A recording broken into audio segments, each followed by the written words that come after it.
Zahvaljujemo se svima koji su učestvovali u realizaciji projekta A šta bi ti? Posebno se zahvaljujemo ljudima koji su sa nama podelili svoje lične iskustva, kao izbegla ili raseljena lica, ili ona koje su sticali kroz profesionalni angažman. Najveću zahvalnost ipak dugujemo osobama koje su pristale da učestvuju u socijalnom eksperimentu i na taj način omogućili svima nama da vidimo kako izgleda reakcija bilo koje osobe, koja makar i na trenutak promišlja kako strahote ratova osjeća na svojoj koži.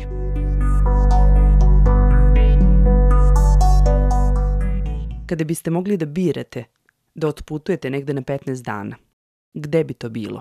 Da mogu da biram? Istopa Irska. To mi je nekako neostvarena želja. Svake godine se nadam da odem tamo s drugom, ali nikako da se organizujemo što zbog porodičnih, što zbog poslovnih obaveza. A ako imam 15 dana, Irska. U neku destinaciju tipa Bali ili Kuba, nešto što nikad ne mogu da priuštim sebi u životu. Tajland, Kuba. Pa verovatno bi bilo na Nepal. Nekako mi deluje baš onako opuštajuće. Pakujem se ja za 20 minuta. U jedan ranac za takav put. Pare, pasoš. Ne znam šta drugo. Šta ti drugo treba? I mobilni, ajde. Da praviš fotke. Samo stavim pasoš, 2-3 majčice haljinice, obavezno telefon, odnosno fotoaparat da imamo to da komuniciram s prijateljima, da im šaljem slike i neku dobru knjigu. Pa sigurno bih stavio jednu debelu zimsku jaknu, neke deblje pantalone, par majci, neki donji veš i neke gojzerice. I osnovan pribor za higijenu. A na put bi verovatno pošao posle nekog dugačkog planiranja od par meseci. Možete li da zamislite neku situaciju u kojoj biste morali da hitno napustite svoj dom? Možete li da je opišete?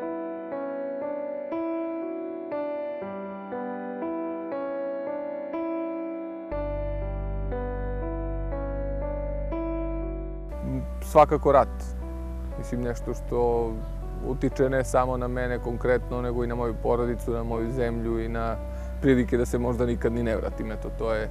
Najviše se bojim rata i moramo hitno da... ja ne mogu da ustanem, nema ko da me podigne i gledam dete da spasim i njemu kažem idi brzo. On kaže neću bez tebe, to sam sanjala. I ja kažem samo uzmi neke slike naše i brzo idi i tako njega ubacim da negda ja ne mogu da ustanem. Verovatno bi to bio neki rat, neko nasilje. Šta biste najpre učinili? Gledao bih da zbrinem porodicu i najbliže i da ih spakujem u kola, a ovo ostalo. Ako uspeš da uzmeš neki dinar iz slamarice ili to, okej. Pa verovatno bi što pre se potrudio da odem odatle i da ponesem neke osnovne stvari koje su mi potrebne. I pošto je to moj dom, trudio bi se možda čak i da ponesem neku uspomenu, ali pretpostavljam da bi možda odreagovao previše panično i zaboravio neke bitnije stvari. Pa naravno svoju porodicu, oni su mi najbitniji, a od materijalnih stvari eventualno nešto toplije da obučem i ako novčanik imam u tom trenutku, ako imam nešto, ličnu kartu, neki novac za ne daj Bože i flašicu vode ili nešto za jelo i toliko. Možda neku fotografiju koju mi je uramljena bi brzo izvadila, stavim u džep. Da možete, da li biste se sada vratili po nešto što vam je bitno, a zaboravili ste ga u prvom trenutku? Pa padaju mi tako neke uspomene koje sam dobila, na primjer nešto od svoje pokojne mame ili imam tako ogrlicu od najbolje drugarice sa mojim imenom i tako neke, eto opet fotografije, nešto i laptop, uvek mi treba da nešto radim, stalno radim kako bi radila, ne znam kako bi živjela bez toga.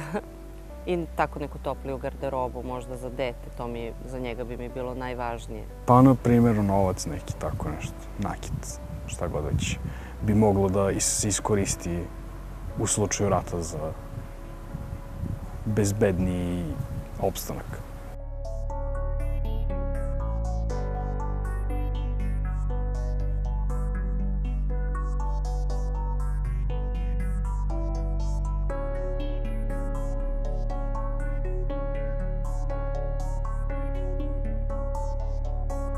Kako vi komentarišete migrantsku krizu?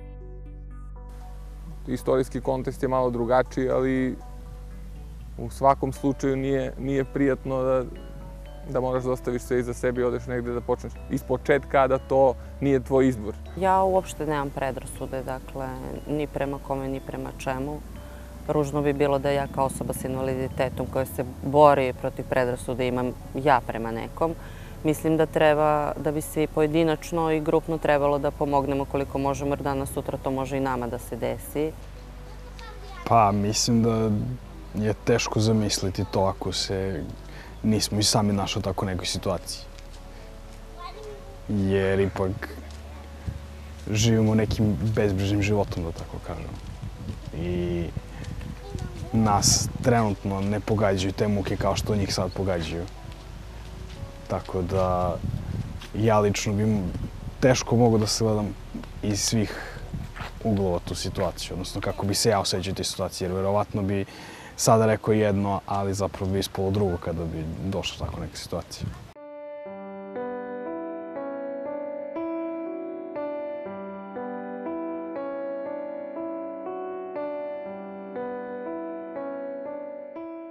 Ono što mi užasno smeta jesu deca koja su tako loše prihvaćena u našim školama. Što se pravi ta razlika, diskriminacija. Jer znam da je najteži trenutak u mom životu bio da uđem u školu gde apsolutno nikog ne poznajem. Ni jednog učenika, ni jednog nastavnika. U potpuno novu školu, potpuno neočekivano. Gde niko ne ustupiti mesto da sedneš pored njega, deca kao deca. To je bio najstresniji trenutak mog prelaska iz Srbije u Srbiju. Tako da sad kad gledam kakva se diskriminacija prema toj deci pravi, meni je to strašno. Došla sam znači 95. sa Olujom ovde. Ja na kraj iz kog sam došla sasvim drugim očima gledam. Ja se sjećam sa radošću nekih momenata, ali svoj kraj iz kog sam došla ne doživljavam, sad ga gledam drugim očima jer on sad jeste drugačiji. Tu je zabeležen svaki dan, bukvalno svaki dan od trenutka kada je počelo bombardovanje, u stvari pre toga, pa dok se nisam preselila u Srbiju.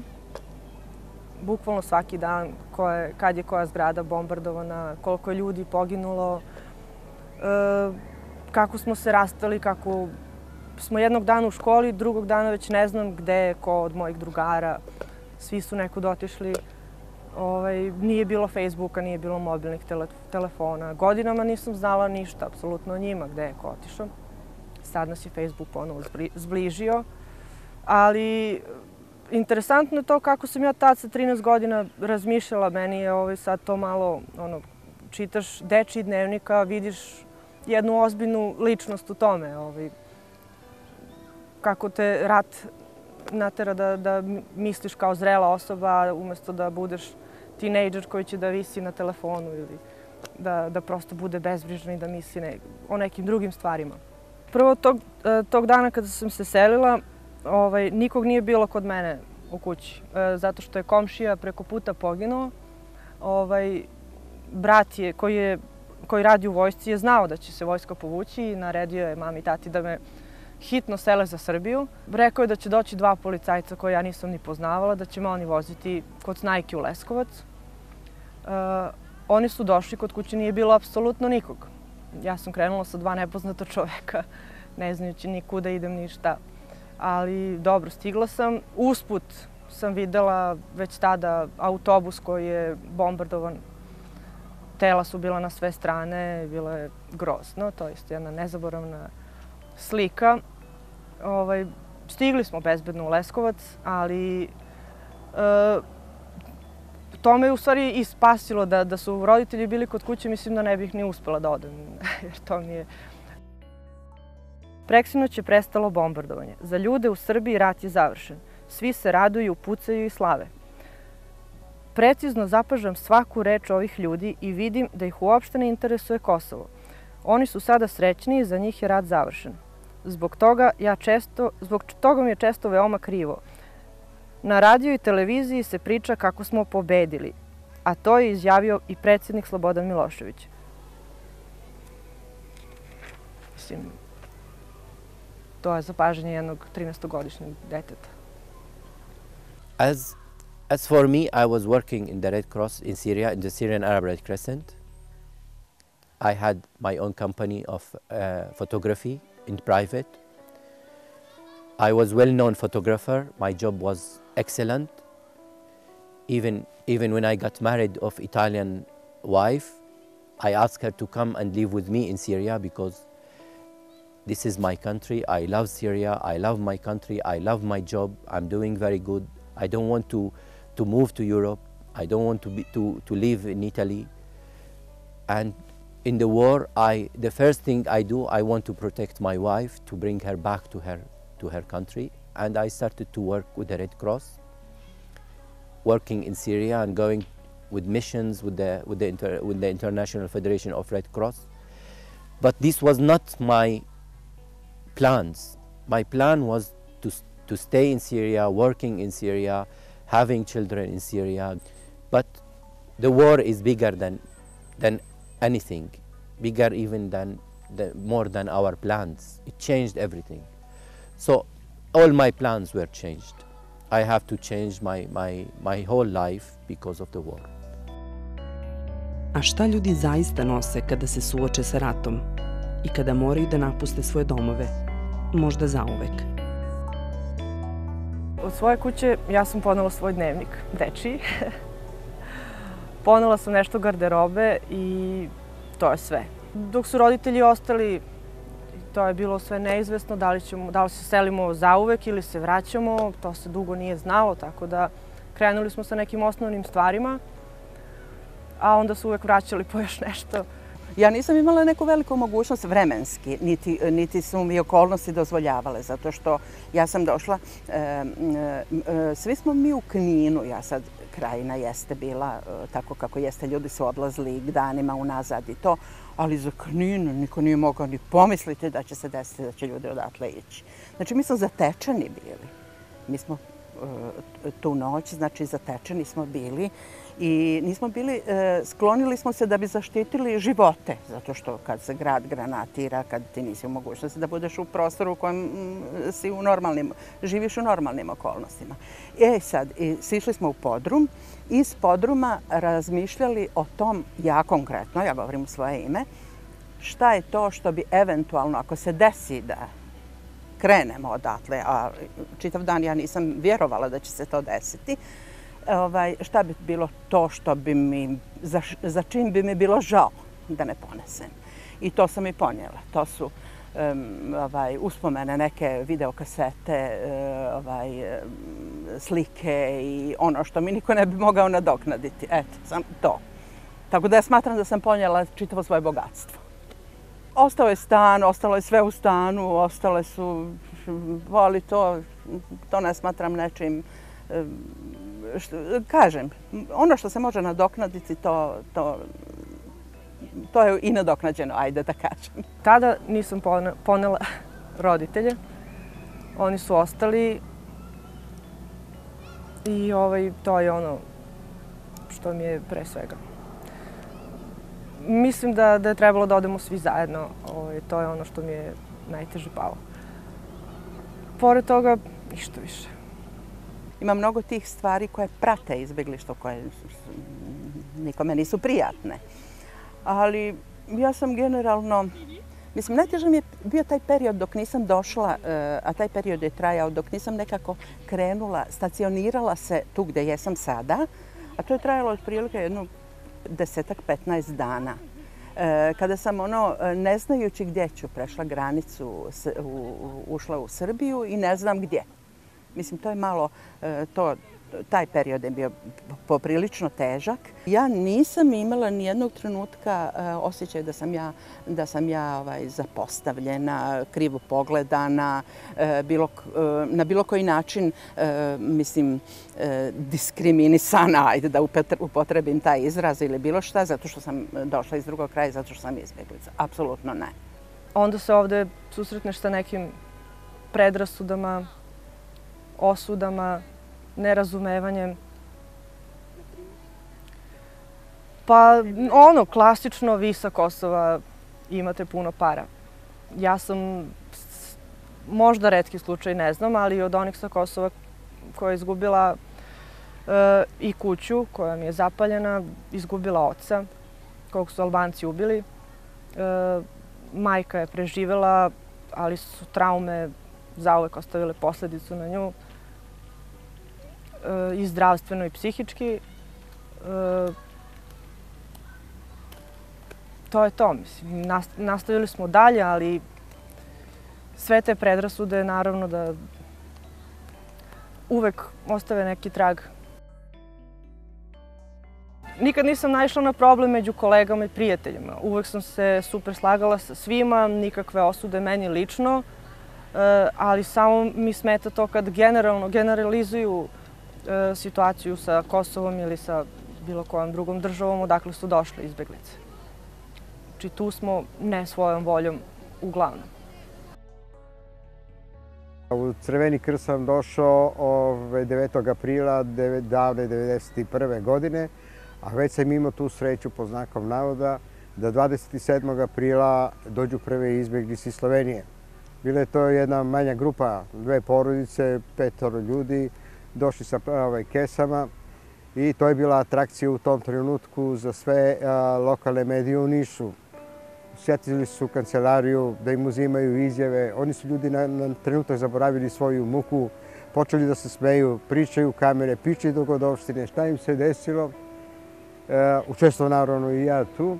A onda kad je došlo 2:30, ugasili se kamere, otišli novinari. Jedna od njih me pita, a gdje ćemo mi da spavamo, šta ćemo da jedemo i uopšte gdje da se okupamo. Tek tada sam shvatio da sam ja došao u jednu organizaciju od koje se sada u tom trenutku očekuje da te ljude smeštamo. U Crveni krst su u tom trenutku sjatile dosta porodica sa zahtevom da ih vode kući. Tako da, posle izvjesnog vremena, 2 porodice pune sreće što su one dobile mogućnost da zbrinu ljude iz Slovenije, odveli ih svojim kućama. I to je tako počelo. I tako cele te godine, 1991. Praktično Nišlije su opsedale Crveni krst, sedele u Crvenom krstu i čekale izbjeglice da ih smeste. Mnogi su od njih ostavljali ključeve svojih vikendica, stanova, telefone da ih pozovemo, da slučajno ne promašimo i oni žele da ih smeste. Tako da smo u toj godini, do kraja godine, negde oko 1200 izbjeglice smestili isključivo zahvaljujući Nišlijama i njihovoj dobroj želji da pomognu. Taj početni entuzijazam Nišlija da su spremni da ugoste ljude polako je janjavao kako je to vreme odmicalo, jer to više nije bila 1 godina, 2, nego je praktično jedna decenija. I sami smo se našli, znači i Nišlije, sami smo se našli u jednom vrtogu inflacije, vrtogu nemaštine.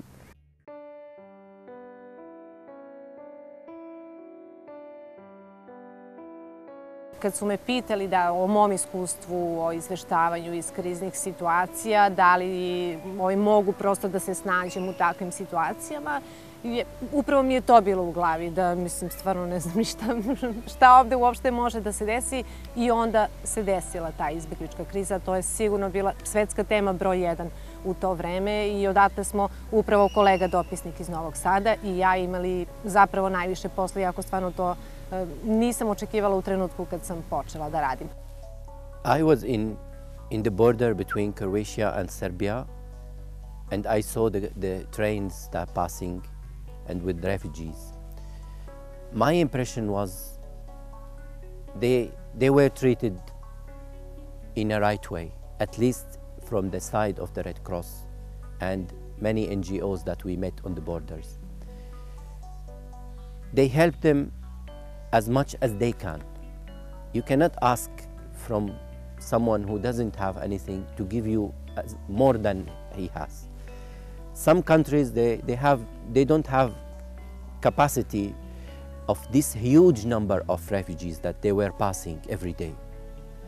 what I saw in general, the Red Cross responding was perfect, even with not so much support and help from others. But the response was good. The impression from the refugees was very good, and they were happy. I saw them, I spoke to them from Syrian to Syrian, and they were happy. They were okay, but they were also looking for the final destination. Postoje te situacije te slike koje mi se svakodnevno vraćaju. Profesionalno to jeste najvažnija stvar na kojoj sam ja radila, ali to je stvar koja je vrlo lična. Nije neki od onih posla. Vi odete na neku sednicu da izveštavate, dođete kući i prosto se ne setite šta ste danas radili. To je nešto što vrlo utiče na vas, jer su to scene u kojima, ne znam, meni se desilo da čovek predavnom padne u nesvest, ja ne znam da li je živ. Imali smo decu koje nije bilo dobro, imali smo malo dete od 3 godine. Isto takva situacija. Znači vi tu ne možete da reagujete kao novinar, snimi kolega i mene to dalje ne interesuje, nego prosto morate da se lično tu angažujete. Bilo je dece koji smo gledali onako po snegu kako idu samo u nekom unihopu na minus, ne znam koliko je bilo, minus 20, vi ste onako umotani, oči vam se vide, a tako idu deca, da ne kažem gola, ali smrznuta, bolesna. Ja imam decu, moja deca su već velika, ali znači samim tim kad vidiš da deca pate, to je nešto što ostavi trag u tebi. Znači sve te kolone, znači neko zimsko vreme, hladno, minus 20, ja mislim da je bilo i deca onako u džemperima, u jaknama koje idu po onim zaleđenim njivama u okolini Preševa. Znači, to je nešto što ti se ureže, znaš, samo to čim vidiš decu i znači kapiraš šta oni sve preživljavaju. To su hiljade i hiljade kilometara koje moraju da pređu. Roditelji koji plaču i drže decu, to je nešto što ti se ureže. Ili dete, na primjer, koje nosi džak jedan, kažem, bilo je strašno hladno i ja priđem da mu pomognem, jer to je neki kilometar jednog brisanog prostora koji treba da pređu između makedonske granice i kampa u Preševu, u Miratovcu u stvari. Neverovatan vetar, hladan, i ja priđem da mu pomognem, a majka na engleskom kaže kao nemoj da mu pomažeš, to su igračke koje je skupljalo tokom puta, ono, rekla je da će sama da nosi, pa neka nosi i ono. Uglavnom je, da tako kažem, najlakše ljudima koji su išli na put sa mnogo malim bebama, jer su mogli da ih nose, da ih štite, a što su deca veće, to je nekako bilo potresnije. Tu je bilo mnogo bolesne dece sa upalom, ne znam, uva, bubrega, oni su sve vreme išli zapravo peške. I oni vrište od bolova, vi prosto ne možete da im pomognete. Ti treba da sad, ne znam, uzmeš izjavu i da kažeš mene to dalje ne interesuje i da odeš kući. To nije ta profesionalna situacija. Tu moraš, ako sa čovekom pričaš i on te pita za bilo kakvo uputstvo, gde da ide, gde ima vode, gde ima, ti ne možeš da kažeš ne znam, ne zanima me i da odeš svojim putem, nego moraš da se angažuješ. Mi smo išli kroz kolone, ljudi, vi ste u kolima, imate klimu, idete kroz kolone, ljudi koji pešače ne znam koliko padaju u nesvest, ne možete da se ne osetite loše. I sad po našim zakonima, naravno, ako nekog prevezete, onda ste krijumčar. Nemate prava da stavite ljude u kola i da, mislim, to su hiljade ljudi i da povezete dvoje, nećete značajno promeniti situaciju, ali ljudski prosto morate da povezete nekog. I tu je sad ta vaša lična odluka. I u takvim situacijama šta je sad jače? Taj zakon ili to da ja odem kući i zauvek mislim o sebi da sam, ne znam, da nisam čovek? Često smo imali susrete sa novinarima, to je naravno bilo neizbežno. Naročito zbog toga što sam ja u ratu i oca izgubila i donekle me jeste uticalo svakako.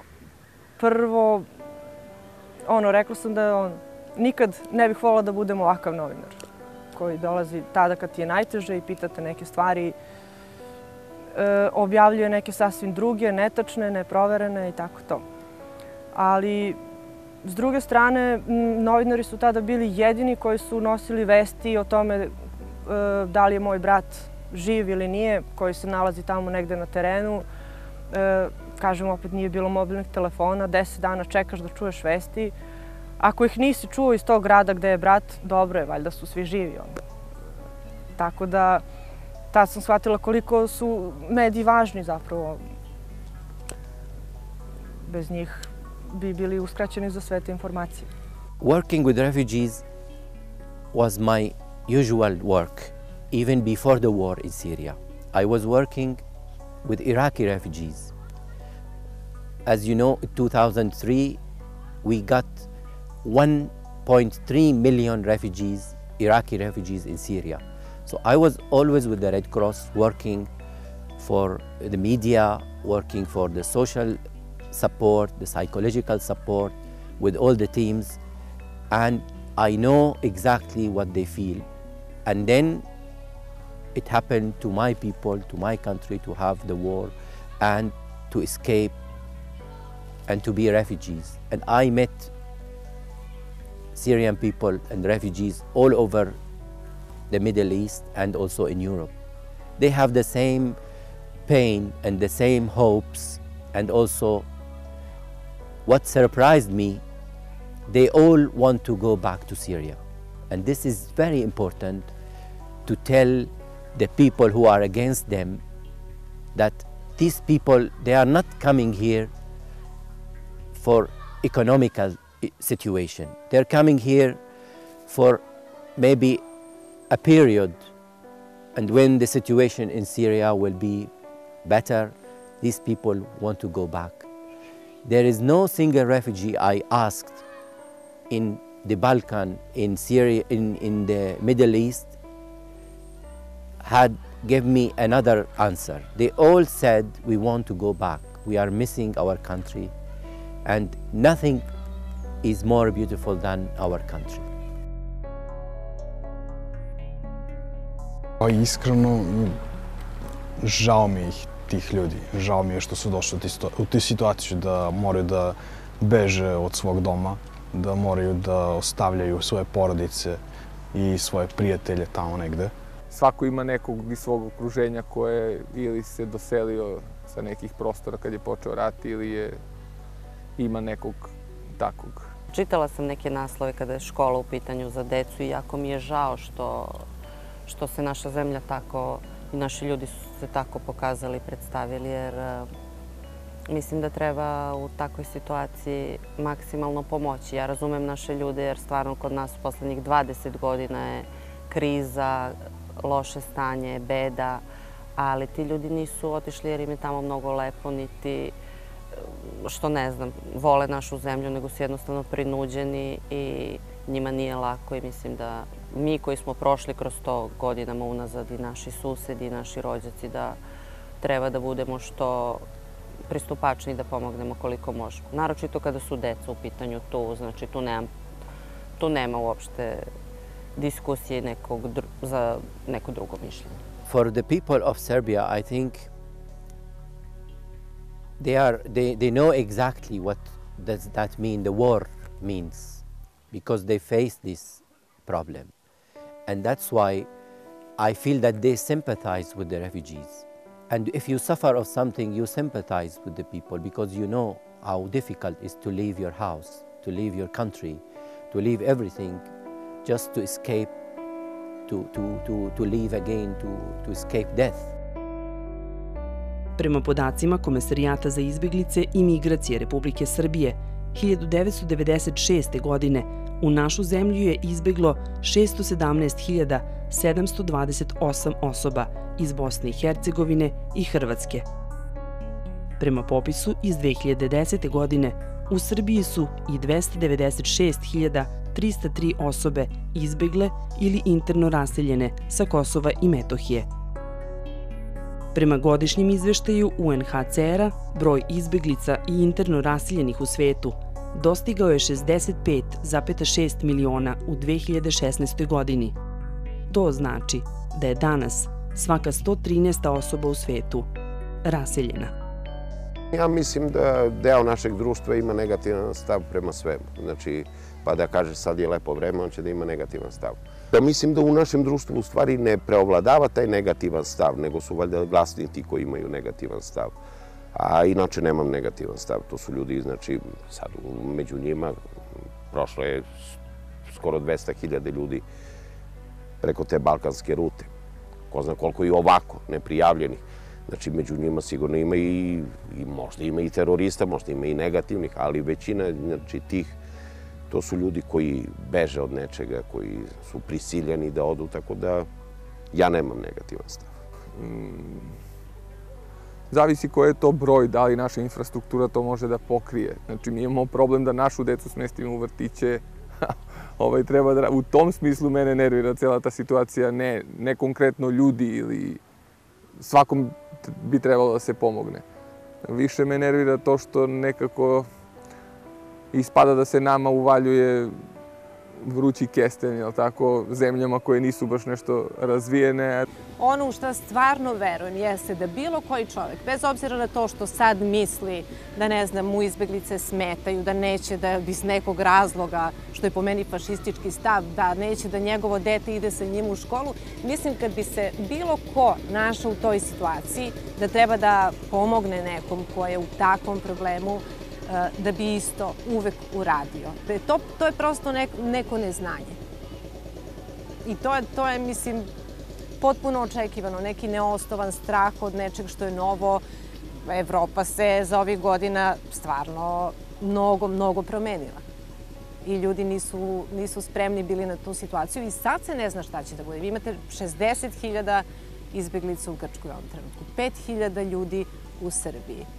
5.000 izbeglica koji su sad ovde. U odnosu na broj stanovnika to nije mali broj ljudi. S tim ljudima nešto mora da se desi. Ili će da se integrišu ovde, ili će da odu odavde, što bi oni naravno najviše želeli. Nikom od njih nije cilj da ostanu u Srbiji, ali je sve to neka nepoznanica i sigurno je da će ova situacija promeniti celu Evropu i Srbiju. Pa, njima je najteže, njima je teško. Jedan od momenta s kojim ja nisam imala problem, što sam imala normalnu komunikaciju, razumjela sam se s ljudima, sa domicilnim stanovništvom, mogla sam da se dogovorim, masa njih to ne može. I ljudi ih ovde malo posmatraju, distanciraju se, koliko sam ja shvatila, opet uspoređujem sa svojom situacijom. Dok ja nisam osjetila tu, kad sam došla, taj antagonizam generalno. Jesam, koji ima ljudi koji po pravilu tako se odnose prema izbjeglicama bilo koje vrste. Ali mislim njima, ipak su oni u sredini koji ne razumiju, među mentalitet koji je totalno drugačiji. Ja sam došla drugi mentalitet, ali ne generalno. Mislim, ljudi smo koji pripadamo istom narodu, ajde da kažem. Mnogo je to drugačije, jer ja zamišljam recimo sebe da sam došla u neku sredinu gde ne mogu da se nađem ni u kojoj sferi, niti da se razumijem sa ljudima koji me tamo dočekuju, niti da im zatražim pomoć, a kamoli to što oni nisu sigurni da će im ta pomoć biti pružena. Jer ja ne mislim da možemo mi pričati priču, ali ja ne mislim da se blagonaklono na njih ovde gleda i to oni osjete. Jer tu, kad su izbjeglice u pitanju, tu su istančana osjećanja u odnosu na ljude među koje su, mnogo su drugačija nego kod onih koji su tu, čitavo, mislim, domicilno stanovništvo se gleda ovako ili onako, recimo komšije se ne vole ili se vole, nebitno, ali generalno mislim da nema tu one, ne znam, srdačnosti koju oni očekuju. Taj negativan stav u migrantima svuda postoji, zato što ljudi jednostavno ne razmišljaju o tome kako bi bilo da se sad oni nađu u toj situaciji. A niko ne razmišlja o tome šta bi bilo da sad ja ne mogu nigde da idem recimo na zapad ili na sever ili na istok, nego jedini put mi je da idem preko Sirije, preko Iraka, preko Indije, da se spašavam što dalje mogu, što bezbolno. Nekako ljudima fali baš taj osjećaj da uđu u tuđe cipele, da se tako kaže. Drugo je da ti kažeš u redu, a ja nemam ovde posla, idem u Nemačku da radim. I to je strašno, sigurno, ali ne toliko. Ovo već da uzmeš dete za ruku, ko što se ja sad šetam sa mojom ćerkicom i da idem pored autoputa sa flašicom vode i svemu što imam iz svog prošlog života u džepu. Možda najstrašnija stvar koju mogu da zamislim. Ma to je nešto najstrašnije po meni, znači što može da ti se dogodi tokom rata, tokom tih. Znači, čak i kad je bio rat kod nas 99. kad je bilo to bombardovanje, ja sam bio mobilisan. Znači, nije me ništa bilo strah od toga gde ćemo da odemo, gde ćemo... Samo me je bilo strah od toga, znači, da moja porodica ne počne da se seli negde. Znači, kad se sretneš sa njima i kad vidiš tu da oni ne znaju gde će da idu, da ne znaju šta ih je snašlo. Znači, to je nešto po meni najstrašnije. Ali, znači, vrlo je slično. Vrlo slično. Svi ljudi koji žive u Srbiji imaju verovatno te svoje stavove i ta svoja razmišljanja. Znači, ja od 90-ih mislim o tome, Bože, da se ja nađem u toj situaciji, šta bih ja ponela iz kuće, kako bih se ja osjećala. Sad, u ovom trenutku, decu. Verujem da oni nemaju mnogo vremena za planiranje. Drugačije je bilo ranije, kad je to sve, kad se, da tako kažem, zahuktavala situacija u njihovim zemljama, kad su oni mogli da planiraju, da angažuju krijumčare i tako dalje, a mnogo njih zapravo nije imalo ni vremena da razmišlja o tome, krenu ljudi bez ičega. Uglavnom ništa ne nose.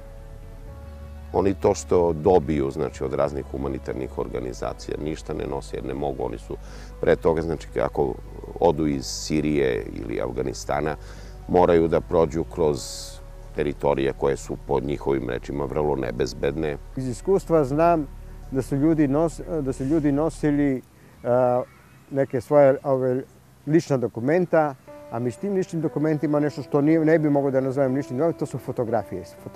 Fotografije, na 1000 fotografija su nosili, pa čak i davali nama na čuvanje. I dan danas u Crvenom krstu postoji jedan veliki kofer sa fotografijama koji su tu ljudi dali nama na čuvanje, svaka posebno registrovana, da ih jednog dana se vrate i da ih uzmu. Vrlo mali broj se vraća jer veliki broj tih ljudi otišao je dalje preko okeana za Ameriku, Australiju, Kanadu.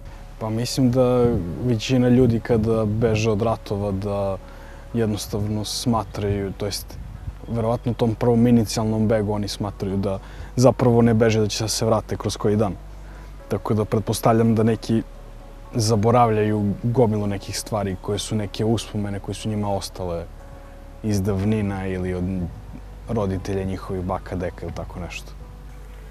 Pa te svoje neke lične stvari, eto što su mogli da obuku i eventualno neku uspomenu. Znam i konkretno iz priča nekih koji su, pošto imam puno drugarica, prijatelja, kolega iz Bosne, kako su jedva uspeli da, ne znam, imaju par nekih fotografija od kada su bile mali ili sa svojim roditeljima, ali eto sve uspomene su im ostale, nažalost, tamo i žao im je zbog toga.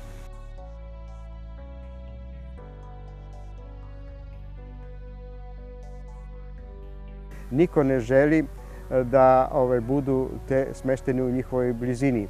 Mi imamo sada situaciju da su migranti ili izbjeglice, kako god hoćete, jedan veliki broj, oko 200 ljudi smešteni u Divljani pored našeg odmarališta u onoj takozvanoj školi. Ljudi su svoje imanja ogradili, Manastir se ogradio. Na neki način svi su se ogradili od njih, iako se tu radi praktično o porodičnim ljudima, ljudima sa malom decom, verovatno ih sa granice tako i usmeravaju i oni nikakvo zlo nisu gore načinili, gore su već godinu dana i sasvim su dobri domaćini, čak žele po neki put i da pomognu ako treba nešto da se uradi.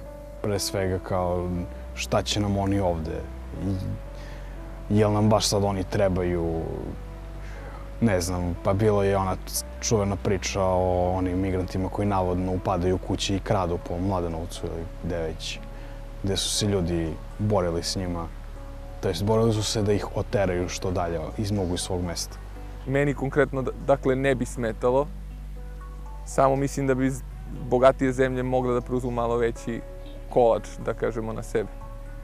Deo kolača. Pa mislim da to kako će se većina ljudi ponašati zavisi od toga kakve prvo signale šalje država. I ljudi se ovde, pošto uglavnom ljudi ovde nemaju ništa, boje se da će im sad neko ugroziti i to malo što imaju, da ne znam ljudi. Takva je bila i situacija kad su dolazili izbeglici iz Hrvatske, iz Bosne. Ljudi su govorili njima će otići poslovi kojih inače nema. Mislim da se zato boje. Ne vidim drugo objašnjenje, ali u principu kao i u mnogo stvari u životu i ovde bi mogli da učimo od dece. Imali ste u Šidu gde, ne znam, roditelji se boje da dođu dece izbeglice i decu koja su jedva čekala da dođu deca izbeglice, da se s njima druže, oni su njima interesantni, prosto vide priliku da oni nauče nešto novo. Jer mislim da iz te situacije mi zapravo možemo samo da dobijemo. The people who forgot, they should remember, it was not hundreds of years ago the war in the Balkan. It was 20 years ago. So people still remembering the bad situation at that time.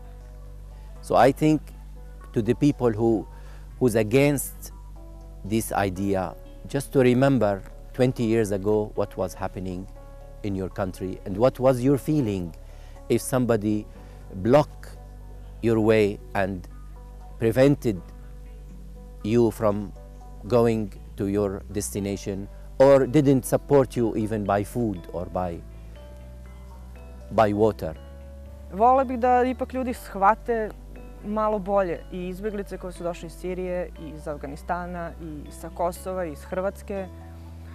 Niko nije želeo da se tako desi. Mislim, ja i dan danas žalim svoju kuću, svoj dom, svoju školu, svoje prijatelje. I mislim da nikom izbor ne bi bio da ode, da se tek tako seli u nešto nepoznato. Volela bi da postoji malo više razumevanja.